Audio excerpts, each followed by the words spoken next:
Oh, good to see you guys. Thanks for coming. I didn't say it the other day after the game. Congratulations to the Aces on another championship. How exciting that is for their organization and all the people affiliated with them. And then, again, for the sports mecca of the world in Vegas, having a chance to celebrate another championship. That's a lot of fun to see and to follow their success. I think it's contagious. I believe that. So I'm sure the parade will be great today, and much respect and congratulations to their organization. For our team, we're thrilled to be 6-1, bowl eligible, 3-0 in the conference, and have the opportunity and to go on the road and play against a really, really good Fresno team. I think, looking at what we did well the other day, I thought our team showed really solid mental toughness, great resolve in making plays down the stretch, the opportunity for defense to get a third down stop when we really, really needed it. And then offensively, to be able to drive down the field the way they did, execute a 2-minute drill with 2 timeouts, and then the efficiency of our field goal team and Jose to be able to kick 6 on the day. You never know when it's going to make a difference, and they all counted, obviously. Red zone efficiency was solid again for our offense, and that was huge. We want to come away with touchdowns, but the way the defense was playing the other day, the field goals were going to hold us, at least keep us in the game. And then starting the second half, the kickoff return sparked us, had a really good return there on a kick that they hadn't shown much of on field location. Our kids did a great job adjusting to that. Shivas works that all the time. So to see our kids execute it mid-flight of the ball, understanding where it was going and how to turn that into a return we needed to get positive yards. Donovan Lester did a great job, but we also, Hasz became the off returner and led and got a really big block that ended up springing Donovan for yards, and then that turned into points for us, which was really big. And then we showed some signs of maturity as a team on handling adversity. So we'll need all those things as we get into late October and November, the way that our schedule lines up. So the health of the team, we're in pretty good shape, probably about like everybody else is at this point in college football, and we need a tremendous week of preparation. We need a great week of understanding a game plan and building a game plan that gives all 3 phases an opportunity to play winning ball. I've heard, I've not played at Fresno, but I've heard it's a tremendous environment. It looks like it on film. They're a quality team. I've got a lot of respect for Jeff Tedford and his staff. Congratulations to our conference players of the week. Again, Jaden got it, I believe, freshman of the week, which is at least his second time. And then Jose on special teams player of the week. Much deserved, and they're also, we understand how the team should value that. It's a team award, both of them. But to get some recognition for good play, that's exciting for our team.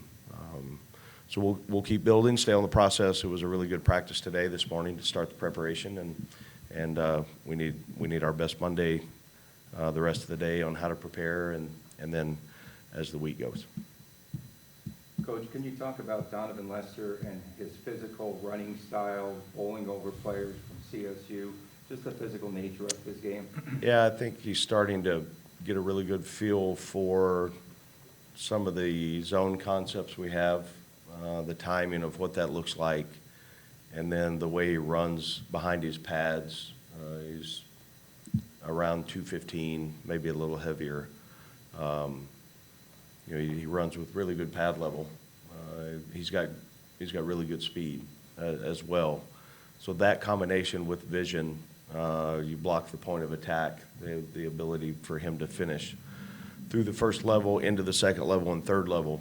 Those are huge impact plays for us because either finding a way to get a first down and running through tackles. The yards after contact are big for us, and he's proving to move in the right direction and the things we need out of that position.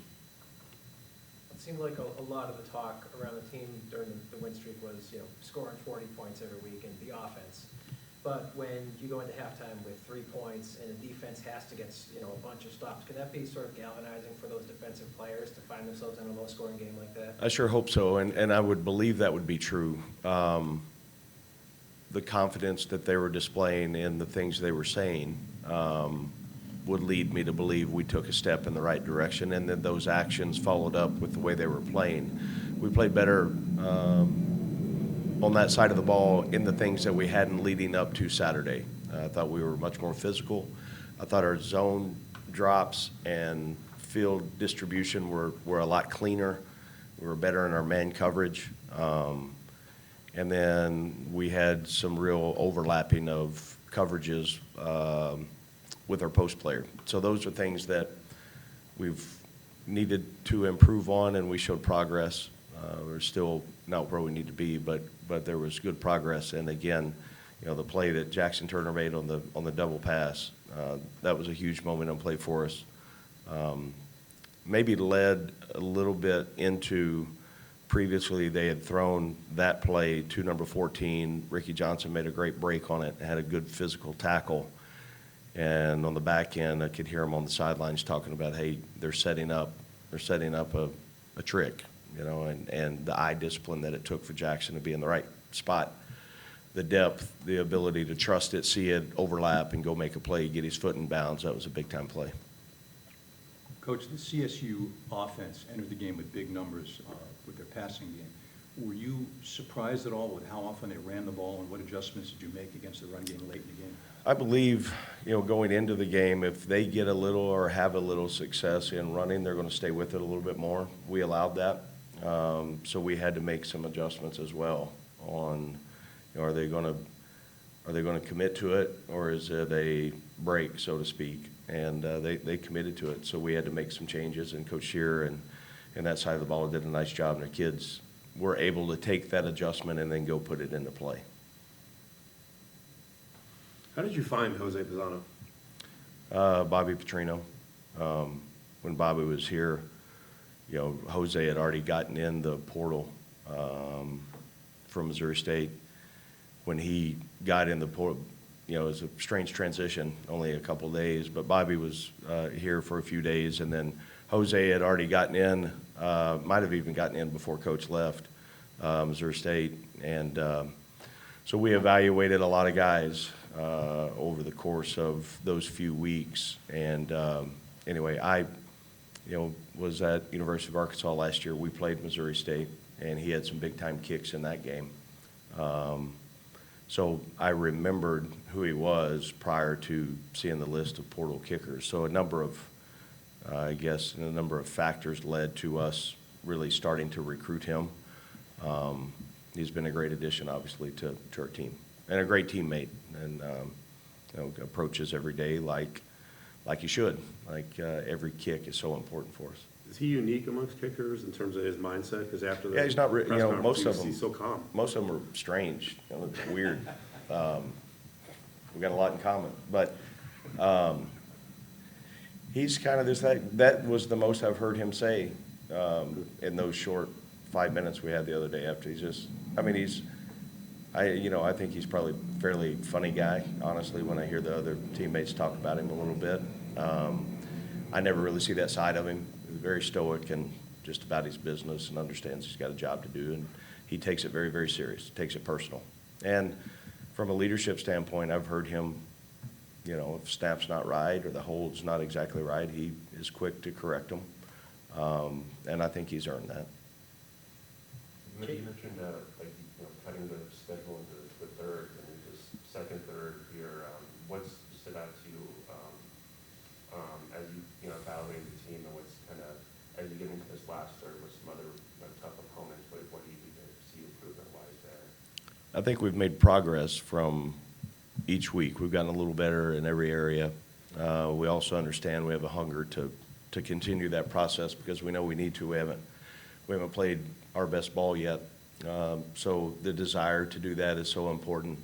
And the challenge for us to finish, that will be the next step. Are we willing to go do that? Are we able to understand what we've done, where we are, and then where we really want to go?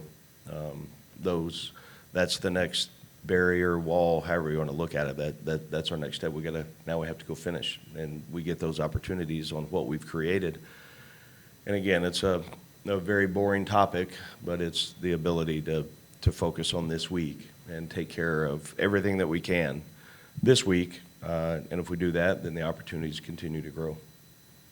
Jacob DeJesus had a big game after a few weeks of not putting up those kind of that kind of production. Was there something when the quarterback change happened? Does that affect his role in the offense for a few weeks, maybe, or what do you think of why he was able to break out?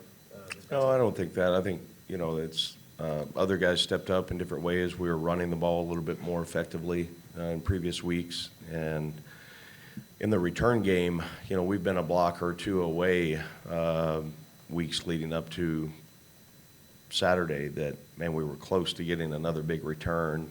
We had the one at Reno coming out when they were backed up and the punt to the 50-yard line. He got it down to the 25 or so as a good return. But he was explosive the other day in the return game. He's got a really good feel for that. And then I think execution-wise, I think we blocked a little better around him to give him a little more space.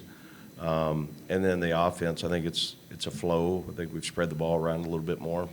I think Ricky continues to make plays and be a target, and we're trying to incorporate our tight ends a little bit. So I think more than anything, it's been design of distribution of the ball more than Jacob. Not, he made some big-time plays, and obviously we'll need him to continue to do that to have any success. Coach, you mentioned earlier having a tremendous preparation week. What are your messages to the guys at this point? Focus on, we needed a really good Monday practice this morning, so that was the message this morning early. Your practice habits become game day reality. Whether you like that or not, it's truth. Are we willing to do and be uncomfortable on doing what we need to go play really good ball? And the opportunities that are there now for us in conference play, what we need to do, controlling us.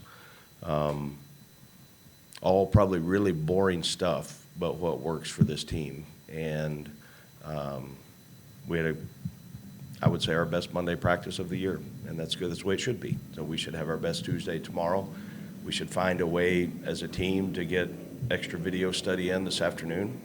And if it's important to you, you will. And if not, you'll make an excuse. That's what good teams do. So it's a constant pursuit of trying to achieve the opportunities to be your best. And what makes you go play with great confidence, play fast, believe in your teammates, it's preparation. So that'll never change for what we're trying to accomplish, and our team is embracing it. And but again, it's a new week. What are we willing to do to get where we want to go?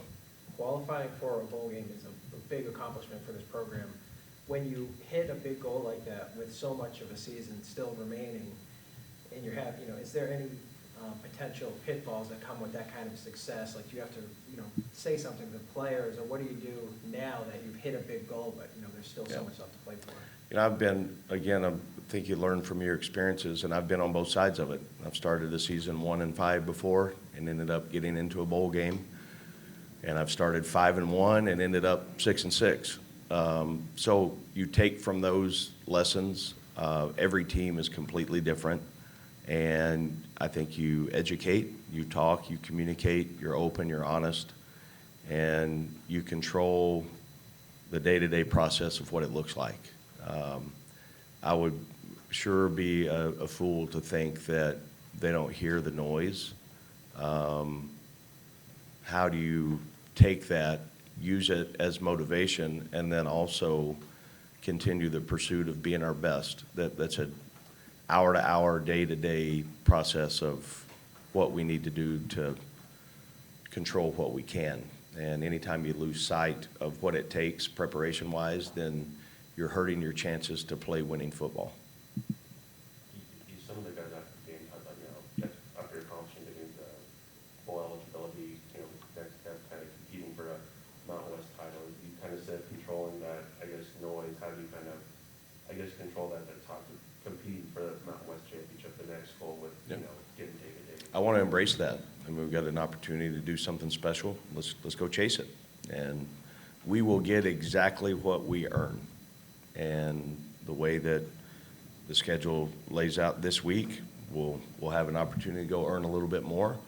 And it's up to us. So I will never, ever, ever run away from opportunity. We're going to chase it, and our expectations and our standards are to win a championship. And we understand it takes a lot of hard work, and it takes tremendous preparation, and it takes complete buy-in from everybody in the organization. And if you don't have that in any specific area, you won't do it. It's too hard to win. And if you can get all on board in every way, from sports medicine to strength and conditioning to video operations to marketing to coaching to assistant coach, if you can get everybody all in, then you get a chance to do something really special. Coach, the team third nationally in turnover margin. Are they starting to take on the personality that you envision defensively? Yeah, we're getting there. I mean, we're protecting the ball. Unfortunately, we were 0, right, on Saturday. We turned one over and we got one back. We need to be on the plus side of that. And again, our margin of error is very, very slim to none. So we've got to have those things in our favor. Offensively, we can't give one up. You can't do it. And then, you know, it gives the other team another possession. We need all the possessions we can get to end in points. And then defensively, we've got to be attacking, aggressive, and when the opportunity presents itself, we've got to come up with them. What else stands out about Fresno State in preparation? Very well coached. They look like a disciplined team that has a plan, offense, defense, kicking on what they do, and they do it really well. Explosive, jersey 3 and 5 on offense stand out to me. Both quarterbacks that have play at a high level. I think they're athletic, and a really good front 5 on the offensive line, and then defensively, they'll be as good of a group as we've played from week 1 until now. I wanted to ask you about two guys who got, I think, season-high snap counts in this last game. One is Kaleo Ballanguy. So what has he done to kind of earn more time at that tight end? Yeah, I think continuing to improve. He's given us some things at the point of attack blocking that are big and we need out of that spot. And then his ability to vertically stretch the field, be a big target down the middle. Been big for our offense. And he had a really big catch the other day. He's going to continue to grow in the offense. And I think more than anything, confidence is being built in him. Inner confidence from himself that he's got a chance of being a special player, in my opinion. Same goes for Ricky Johnson. I mean, I remember seeing him on the sideline at UTEP looking really down, and Yeah. the last couple of games kind of feeling out of it. He played 56 snaps the other day. Yeah, he played well and did some great things. Was physical.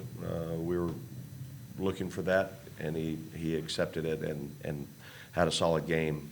He's got good length. He's got good speed, and the understanding of, again, your practice habits will allow you to have a chance to go play and play well, and that proved to be true for him. I'm sure happy for him. He helped us. He helped us out defensively in the way he played. I mean, their receiver, the top guy, is pretty darn good. To hold him under 50 yards was good, and it took a lot of guys to get that done. That's where I was going. How did you hold down Horton? And it's the same scenario here with Fresno, where they have 3 or 4 really good options. That's the thing about this conference. I mean, they're, each week's a different challenge. A lot of good players, and like I mentioned early on, I think there's great coaches in this league. Another opportunity this week to be tested in a lot of ways, and can we defend enough to come up with a plan through man concepts, zone concepts? Can we try to keep them off balance a little bit? It'd be hard to do. We have to continue to find ways to steal it down and to steal a series and to find ways to get off the field. So, tirelessly working on what that game plan looks like, and then how well can we teach it to our kids to try to go execute it. Thanks, guys. Have a great week. Appreciate you. Jaxen, could you tell us what you saw in the double pass? We was in man coverage, and I was just playing post safety, and most of the threats was to the boundary. We but they had number 5 and number 14 over there, so we knew something was going on over there. And as I'm reading the play, I just see number 5 kind of like still running up the field. So I just played my natural instincts, and I went with him as he kept running up the field. And then I seen a ball thrown in the air, and it was at that point it was just see ball, get ball. So you saw a trick play coming though before then, huh? I mean, my antennas were up. I didn't think it was gonna be a trick play, but I knew the threats was to that side, so that's where I leaned.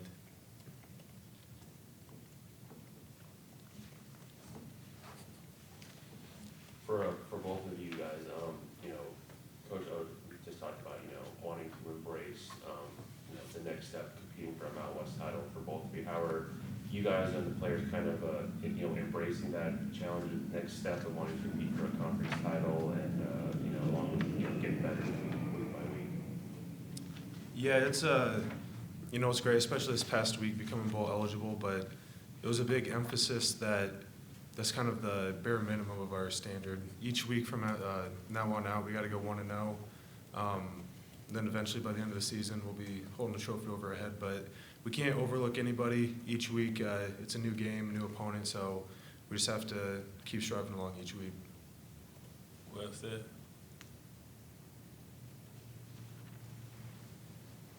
For Jaxen, how big is practice each week in terms of determining playing time? I think you're pretty solidly in there, but we were just talking with Coach about Ricky Johnson kind of being up and down. I wonder what practice was like last week to get all those snaps in this game. Practice is basically where it's a mini game. That's what I've learned since I've been here. We take practice as like a game. So if you're doing good in practice, you're gonna have a chance and an opportunity to play in the game. Just taking all those reps, you knowing what's coming, and it comes with confidence. Rick had confidence in practice, you know, and he went out there on Saturday and showed it. So it's always that mindset that we have, and taking it to practice and making sure like it's our drill, especially when we're going against the scouts. We're getting the most of our work, you know. So shout out to Ricky for stepping up in big time game.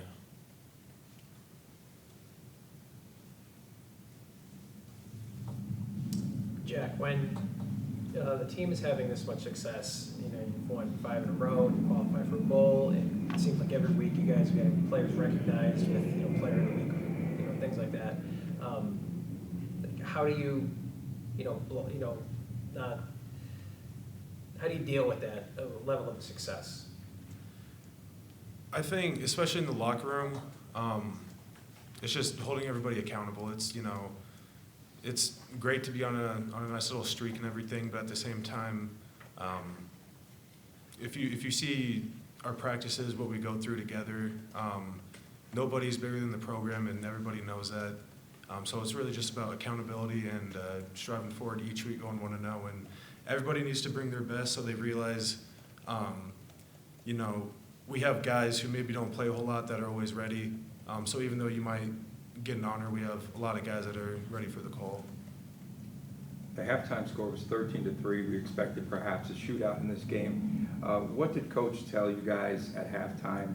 He sounded so confident going into halftime when we interviewed him on the sideline there.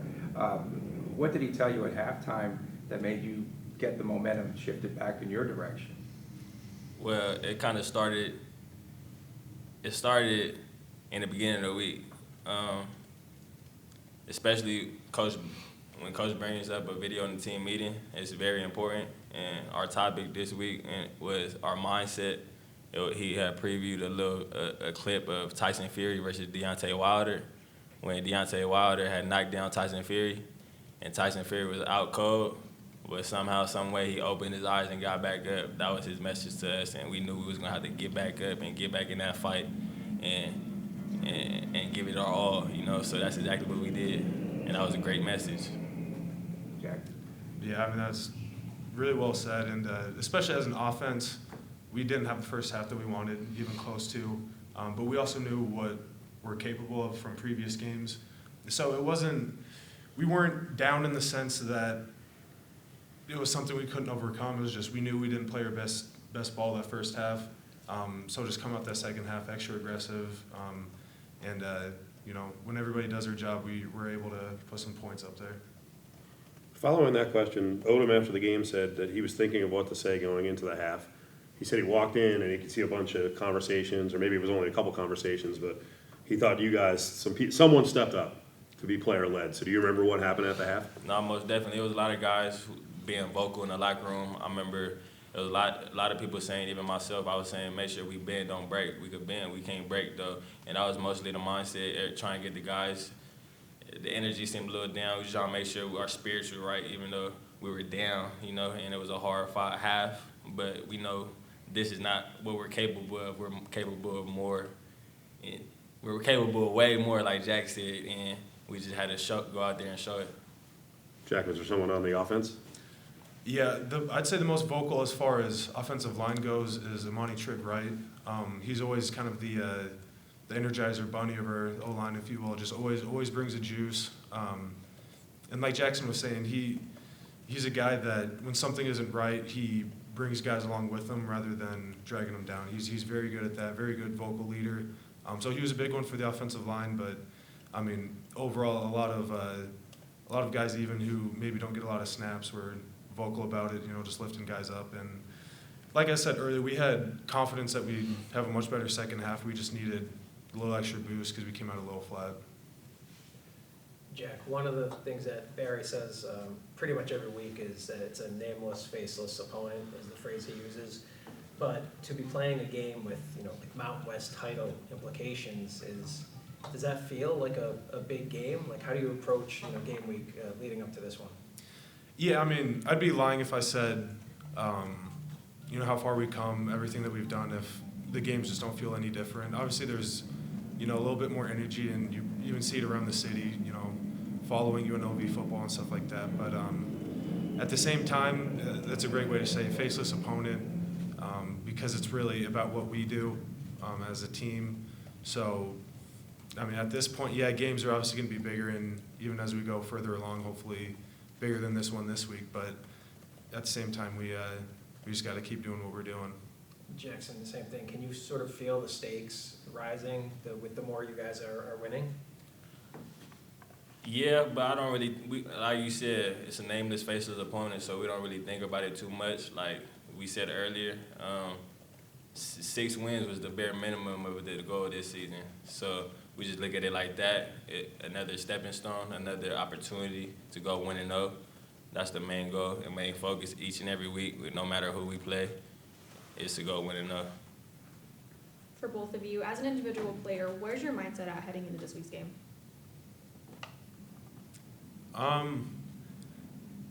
Honestly, kind of like we were talking about before, just another opponent, just go 1-0, whatever it takes. Obviously, whoever the opponent has, personnel-wise, for me, it would be their D-line, especially D-tackles. You have to look at that. But it's just growing as a unit, as a player, as a team. Everything goes into that each week. I would say for me, my mindset is resetting and refocusing on the new opportunity ahead, correcting the mistakes that we may have had on Saturday and learning from them so they don't happen again, and really just detailing everything out this week and being more engaged and locked in, not just as myself, but making sure the defense is locked in, the 111, the 1 out of 22, the backups, all of them, just making sure we're all ready to go and all ready to play no matter how much playing time we're getting. For both of you guys, what do you think about what Jose Pisano's doing? And Odom was just kind of describing him as a quiet guy. Do you guys know Pisano? Like, do you talk to him? It's always weird with the kickers. I talk to him here and there. Jose's a cool guy, man. He's real down to earth, very quiet.